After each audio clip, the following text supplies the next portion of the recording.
Assalamualaikum warahmatullahi wabarakatuh. Perkenalkan saya Berlini Ramanda dengan NPM 2175540 dari Program Studi Akuntansi Perpajakan Politeknik Negeri Lampung. Di sini saya akan menjelaskan tentang akuntansi pertanian dan peraturan yang mendasarinya. Yang pertama, definisi mengenai akuntansi pertanian. Akuntansi yang diterapkan pada industri sektor pertanian, di mana mencakup sektor perkebunan, peternakan, perikanan, dan kehutanan. Kemudian, pengaturan yang mendasari akuntansi pertanian terdapat pada PSAK 69 tentang agrikultur, serta ada beberapa PSAK lain yang mengacu pada PSAK 69 tersendiri.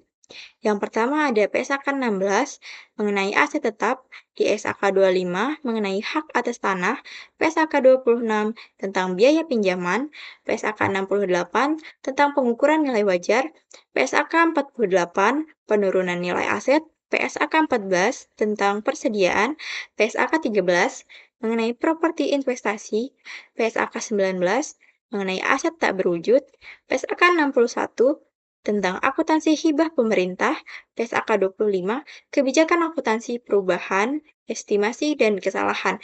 Kemudian yang terakhir ada PSAK 58 mengenai aset tidak lancar yang dikuasai untuk dijual. Lalu, ruang lingkup PSAK 69 itu ada dua. Yang pertama, ruang lingkup yang mencakup A. Aset biologis, kecuali tanaman produktif. B. Produk agrikultur pada titik panen dan hibah pemerintah. Kemudian yang kedua ada ruang lingkup tidak diterapkan. Yang pertama, tanah terkait dengan aktivitas agrikultur. Yang kedua, tanaman produktif yang terkait dengan aktivitas agrikultur, tetapi tetap berlaku untuk produk dari tanaman produktif. Kemudian, hibah pemerintah yang terkait dengan tanaman produktif, aset tak berwujud yang terkait dengan aktivitas agrikultur, yang terakhir ada persediaan setelah agrikultur dipanen. Misal, setelah diolah. Terdapat dalam PSAK 14 mengenai persediaan. Kemudian, aktivitas agrikultur. Karakteristik umumnya, yang pertama, kemampuan untuk berubah. Yang kedua, manajemen perubahan.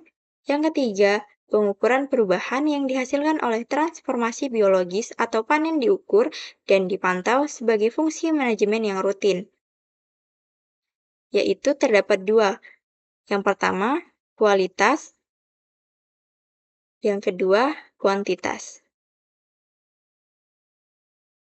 Kemudian, ada istilah-istilah yang biasa ditemui dalam akuntansi pertanian. Yang pertama, produk agrikultur, yaitu produk yang dipanen dari aset biologis milik entitas. Yang kedua, panen, yaitu pelepasan produk dari aset biologis atau pemberhentian proses kehidupan aset biologis. Yang ketiga, ada aktivitas agrikultur, di mana manajemen transformasi biologis dan panen aset biologis oleh entitas untuk dijual atau untuk dikonversi menjadi produk agrikultur atau menjadi aset biologis tambahan.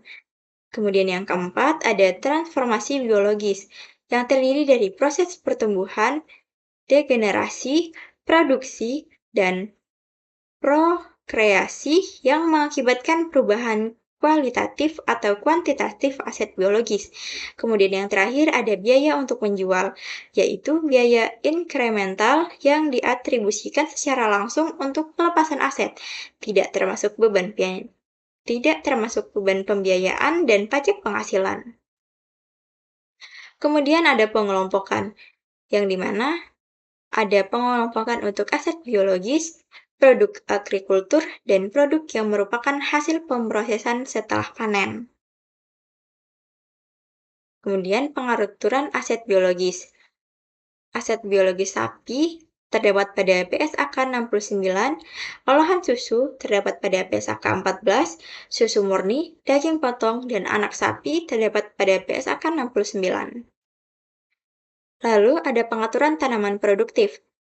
Yang pertama, pohon jati terdapat pada PSAK 69, pohon tebangan PSAK 69, pohon kelapa sawit terdapat pada PSAK 16, PSAK 48, PSAK 61, dan PSAK 68.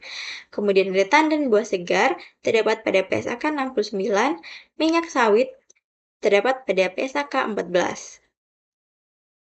Lalu ada keuntungan dan kerugian.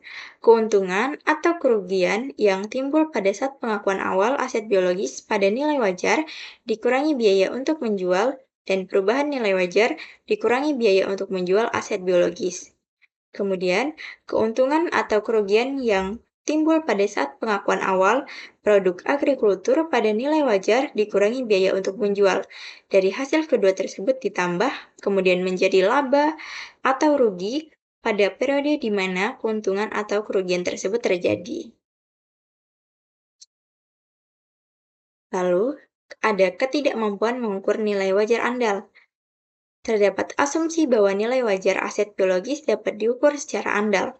Asumsi tersebut dapat dibantah hanya pada saat pengakuan awal aset biologis yang harga kuotasi pasarnya tidak tersedia dan alternatif pengukuran nilai wajarnya secara jelas tidak dapat diandalkan. Lalu, dalam kasus tersebut, aset biologis tersebut diukur pada biaya perolehannya dikurangi akumulasi penyusutan dan akumulasi kerugian penurunan nilai. Ketika nilai wajar aset biologis tersebut dapat diukur secara andal, entitas mengukur aset biologis tersebut pada nilai wajarnya dikurangi biaya untuk menjual. Ketika aset biologis tidak lancar memenuhi kriteria sebagai dimiliki untuk dijual, maka diasumsikan bahwa nilai wajar dapat diukur secara andal. Ada juga pengakuan dan pengukuran aset biologis. Yang pertama, pengakuan entitas mengakui aset biologis atau produk agrikultur jika dan hanya jika entitas mengendalikan aset biologis sebagai akibat dari peristiwa masa lalu, besar keuntungan manfaat ekonomik masa depan yang terkait dengan aset biologis tersebut akan mengalir ke entitas, dan nilai wajar atau biaya perolehan aset biologis dapat diukur secara andal. Lalu pengukuran aset biologis diukur pada saat pengakuan awal dan pada setiap akhir periode pelaporan. Pada nilai wajar dikurangi untuk menjual, kecuali untuk kasus yang dimana nilai wajar tidak dapat diukur secara andal. Produk agrikultur yang dipanen dari aset biologis milik entitas diukur pada nilai wajar dikurangi biaya untuk menjual pada titik panen.